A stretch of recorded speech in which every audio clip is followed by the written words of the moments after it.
Welcome to Spiritual Geography. I'm Joni Miller.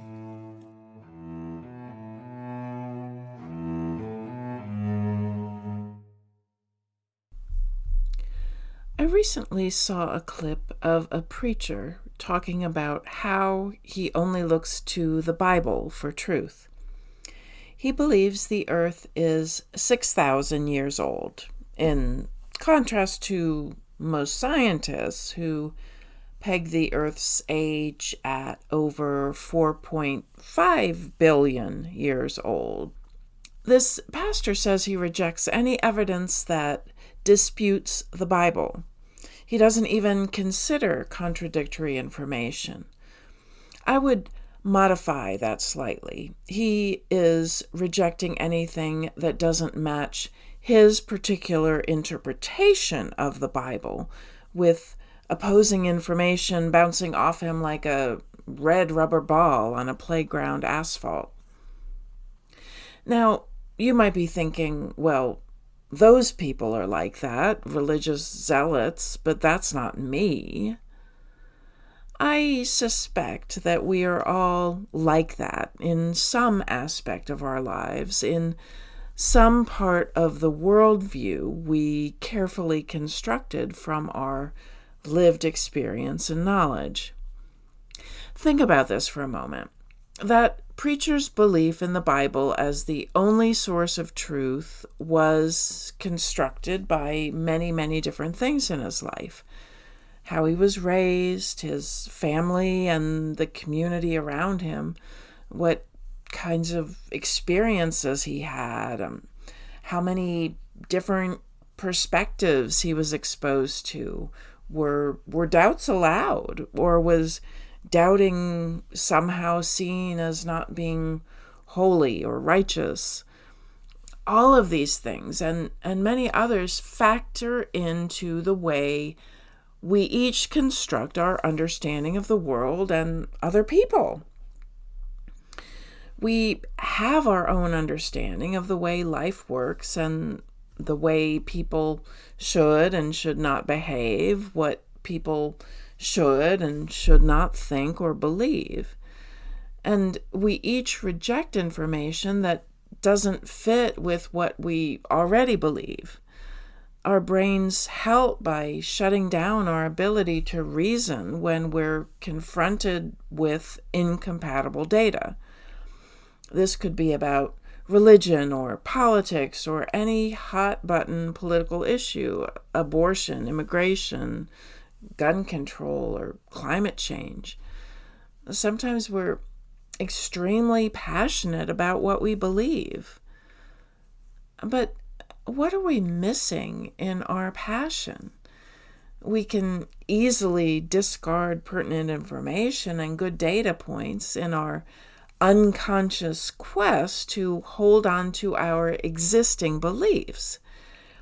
If we want to understand our world better, to get closer to a more complete perspective, we need to be consciously open to changing our mind.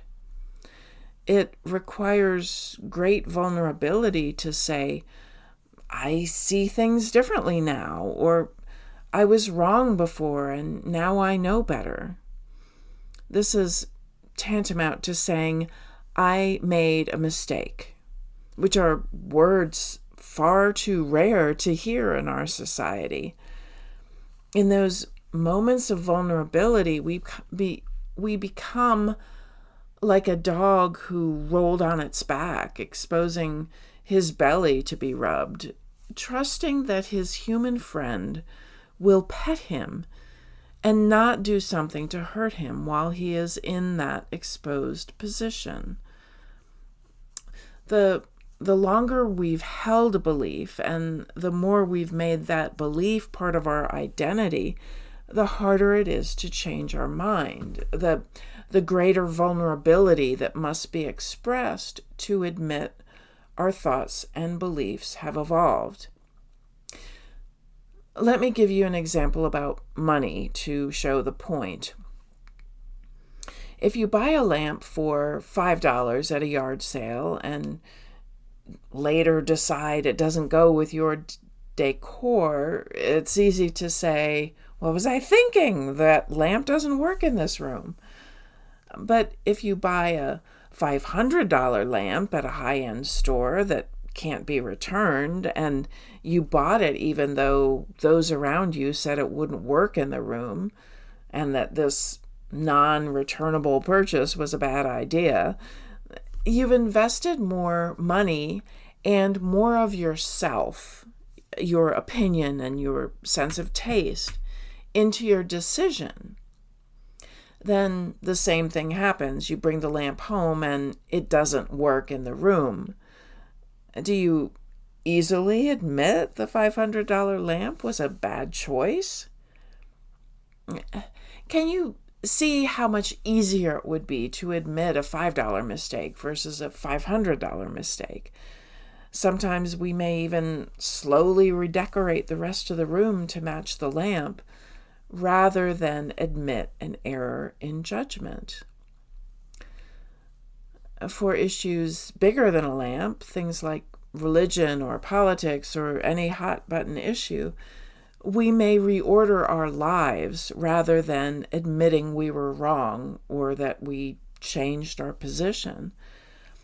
A lot of this has to do with how much of our identity, both visible and hidden, has been invested in our earlier position. Visible identity would be things like the groups you belong to, the meetings you attend, or even the t-shirts and hats you wear and the signs you put in your front yard. If you've visibly made your position clear, then going back on what you've said through your presence, clothing, or lawn signs become that much harder. And if your beliefs have cost you in terms of relationships, well, then it becomes even harder still. If you're no longer on speaking terms to a nephew because of a public argument you had, you might double down on your beliefs to justify the rift, or become even more passionate about the topic to win people over to your side. Like, it would be like redecorating an entire room to fit a lamp rather than admitting to a mistake. All of this is very human. We all engage in ego protective activities, and most of them are subconscious. But none of this is an excuse for not changing one's mind when it becomes obvious one needs to. I believe we all want to become the best version of ourselves, which means that sometimes we are wrong and have to course correct. Change is a process, and changing our minds is a process that involves far more than intellectual arguments. Underlying beliefs, values, and emotions all need to change as well. And it's not an easy nor simple process. To facilitate the process, make it easier to admit when you've made a mistake. Start small. You were late, not because of traffic, but because you got distracted and didn't leave early enough. You hadn't actually listened to the speech before commenting on it. So apologize. Vow to do better. How easily we can admit we made a mistake varies by person. Were you allowed to make mistakes as a child, or were you held to an unachievable standard of perfection? How is your sense of self-worth? Can you brush off errors with humor and grace?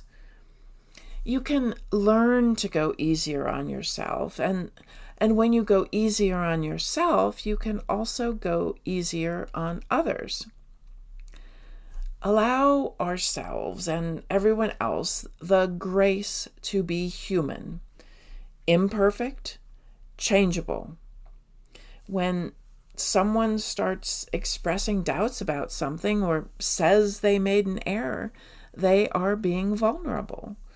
We can be the same sort of friend to other humans as we are to dogs who show us their soft underbelly. When someone tells you they're starting to alter their position or are starting to question something they've long believed, don't say something like, "I told you so," or "What took you so long?" Remember, they're showing you their vulnerability. They've rolled over and opened themselves up for potential pain. Show compassion. Listen more than you speak. Encourage their exploration. And don't ask them to look at some other issue now that they've seen the light on this one. There's no shame in changing your mind. It's normal and a sign of growth. Find compassion for yourself and others by allowing mistakes, allowing growth, and allowing that doubt and vulnerability can lead to a greater understanding of our world. We don't understand the mysteries of the universe, but we can grow more love.